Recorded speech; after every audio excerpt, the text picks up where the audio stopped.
करना हो तो राम हमारा भजन करते हैं तो ठीक है। आप पहले जिस मार्ग में चलना है उस मार्ग को समझिए। बड़े बड़े महापुरुष बड़ी ऊंचाई से बात करते हैं। अब ये हरिराम व्यास जी कह रहे हैं काहू के बल भजन को। किसी को भजन का बल है, किसी को आचरण का बल है, जितेंद्रियता, संयम, नियम आदि, पवित्रता, व्रत आदि। हमको तो इन सब का कोई भरोसा नहीं। एकमात्र महारानी जी के गोरे चरणों का भरोसा। पैर पसार के आराम से सो रहा हूं। सो रहे हैं कब? सोवत पाव पसार। तमोगुणी वृत्ति में थोड़ी, भरोसे पे निश्चिंत हो जाना, ये संबोधन है। हमें भजन का भरोसा नहीं। पता नहीं मूर्छित हो छूट गया तो, अभी मूर्छित हो गए तो उस समय भी गोरे चरणारविंद का संबंध हमें श्री जी की प्राप्ति करेगा। संबंध का विस्मरण नहीं होता, संबंध से ही आगे की योनि प्राप्त होती है। समझो, जो संबंध लेकर मूर्छा हुई वही जागरण पर आपको अनुभव में आएगी।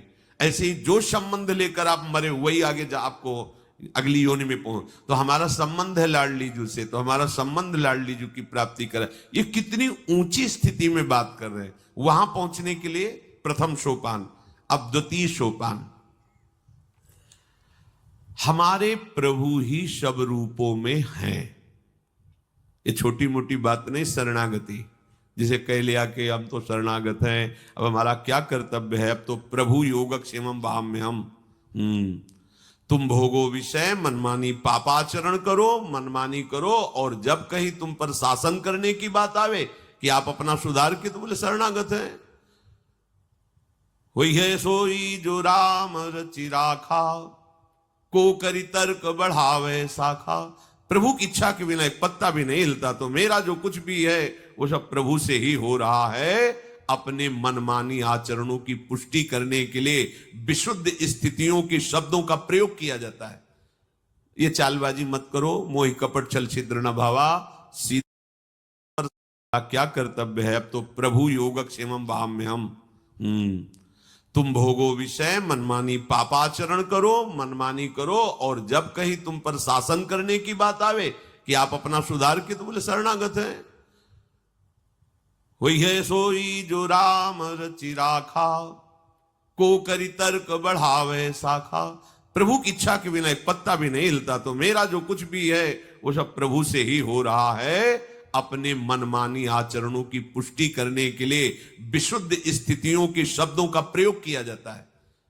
ये चालबाजी मत करो, मोहि कपट छल छिद्र न भावा। सीधे चलो तो पहुंच जाओगे परमानंद स्वरूप प्रभु के पास। समस्त संसार प्रभु से उत्पन्न हुआ है, प्रभु में ही निवास कर रहा है और प्रभु में ही लीन हो जाएगा। ये उत्पत्ति, स्थिति और विनाश की जो लीला है, इसमें विकृति दिखाई देती है, पर लीला पुरुषोत्तम भगवान इसमें समान भाव से विराजमान है। भगवान गीता जी में, अन्य शास्त्रों में, संतों के अनुभव में इसी रूप में आए हैं। केवल पहले प्रभु ही थे, मध्य में प्रभु ही हैं, बाद में प्रभु ही रहेंगे। बीच में ये जो दिखाई दे रहा है सब प्रभु ही हैं, पर हम जान नहीं पा रहे। दूसरे में कह रहे हैं कि जब आप भजन करोगे तो ये स्थिति, दूसरा सोपान अपने आप आ जाएगा। क्या? सब मेरे प्रभु हैं। जिनके द्रग हरि रंगी रंगे, ही हरि रहे समाए। नभ जल अवनि अनिल अनल, सब में श्याम दिखाए। कहीं न जाए मुख सो कछु, श्याम प्रेम की बात। नभ जल थल चर अचर सब, श्याम ही श्याम लखात। को काशों के ही विधि कहा, कहे हृदय की बात। हरि हेरत ही हरि गयो, हरि सर्वत्र लखात। हरि हेरत ही हरि गयो, तो हरि सर्वत्र लखात।